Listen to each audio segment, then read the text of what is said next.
fight away, you're open to a rematch with Billy Joe? Yes, and there's plenty of other names too. Listen, Kell Brook said he wants to fight me next. You know, if he beats Amir tonight, that's the fight that could happen next. Right. I'd love that fight. Right. You know, he took the Golovkin fight away from me all those years ago. He took my place. And I've always held that against him. And I shouldn't, because it's a business, and obviously he's going to take the fight. But listen, I can't help it, you know. Do you low-key hope that he wins tonight? I do. I want him to win because, you know, if he loses tonight, then that fight's dead in the water. But on a personal level, I want him to lose because I don't like the guy. But it's, you know, it's business versus, you know, personal. What's good, family? Shout out to my doggy, Devil Dog 83, for once again showing up and showing out with the most loyal coins, no doubt.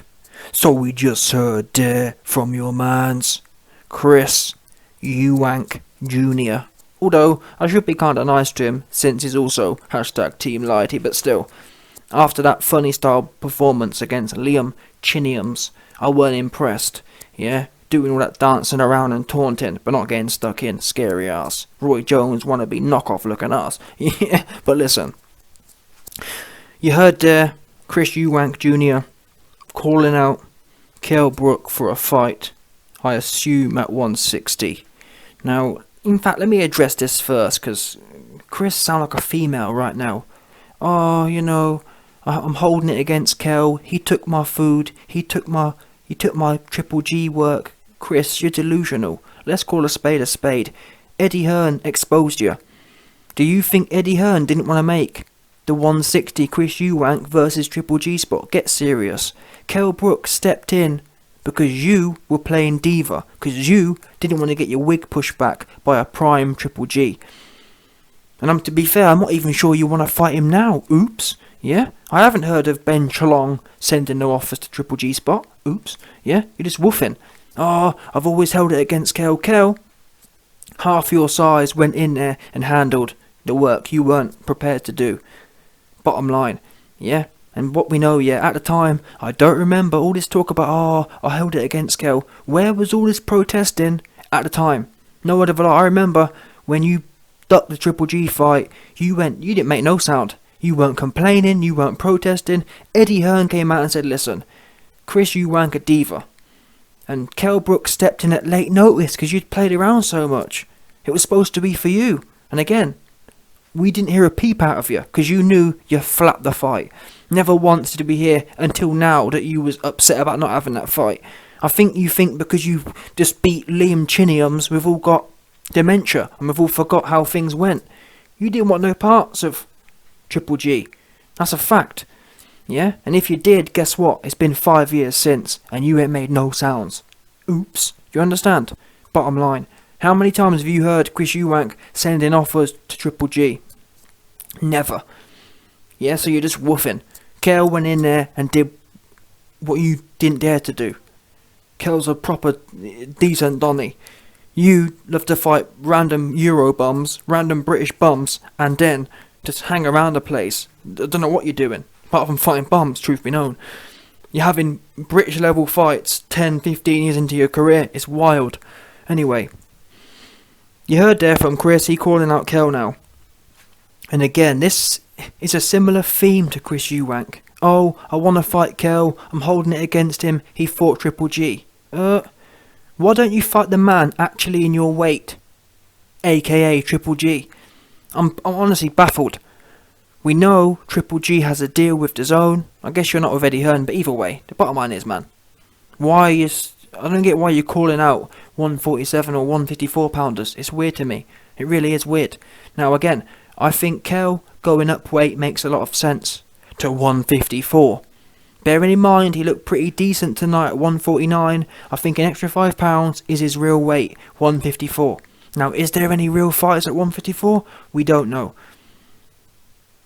But unless Chris Eubank's coming down to 154, Kell going up to 160, maybe he wants to. I don't know Kell's particulars. Maybe he's real massive and he thinks he can really fill into the weight. But what we do know is, when Kell fought Triple G at 160, it was clear he ain't a 160 fighter. And yeah, Triple G's levels above Chris Eubank in terms of punching power and whatnot, but still, yeah, he make a lot of money, I guess, for Kell, but I'm thinking about it. Is there better fights? Is there better money fights for Kell? I'm not sure there is. Kell, after this win against Amir Khan, is probably going to have the biggest profile he's ever had, stopping Amir Khan on home turf. Chris Eubank has a pretty good profile as well in the UK. Where can Kell go to make this kind of money? I'm not sure there is any other options, to be quite frank. So maybe it will happen from a practical sense, but from a purist boxing sense, this fight is a rubbish idea. Eubank needs to step up in his own division. But unfortunately, it's 2022, and all that matters is the coin. That's all people care about now, and I can't knock that.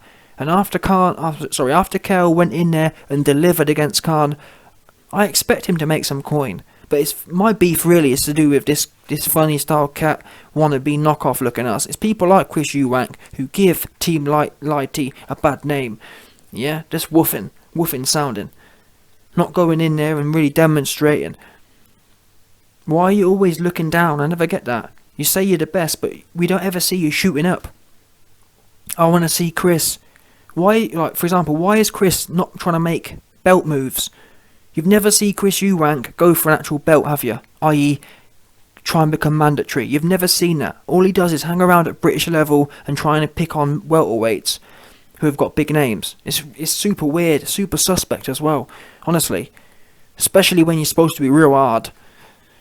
We haven't seen a hard body in Chris Eubank's body yet. You're trying to fight Billy Joe. Again, from a casual fan's point of view like myself, yeah, I'll be there to watch the banter. I'll be there to watch Eubank versus Billy Joe Saunders banter. I'll be there to watch Kell versus Eubank. But from a purist point of view, it's a bit of a letdown, isn't it? Where is that what Chris Eubank's career is going to be? Just fighting a whole bunch of big but meaningless fights? Maybe it will be. Maybe all he cares about is the coin. And more power to him, I guess, to an extent. He's a silver spoon boy anyway. His pops gave him everything he's ever had, so why not? Why not let his pops give him some more? Yeah? And I'd love for Kell to push Chris Eubank's wig back for him. Can he do it? I don't know. Maybe Kell really is massive, and all of a sudden he's going to look like a real 160 pounder. I'm not convinced. But again, the casual in me is there to see it. I'd watch any of these big blockbuster fights. Kell versus Eubank versus Billy Ho. Either way, I'm there to watch it. Okay.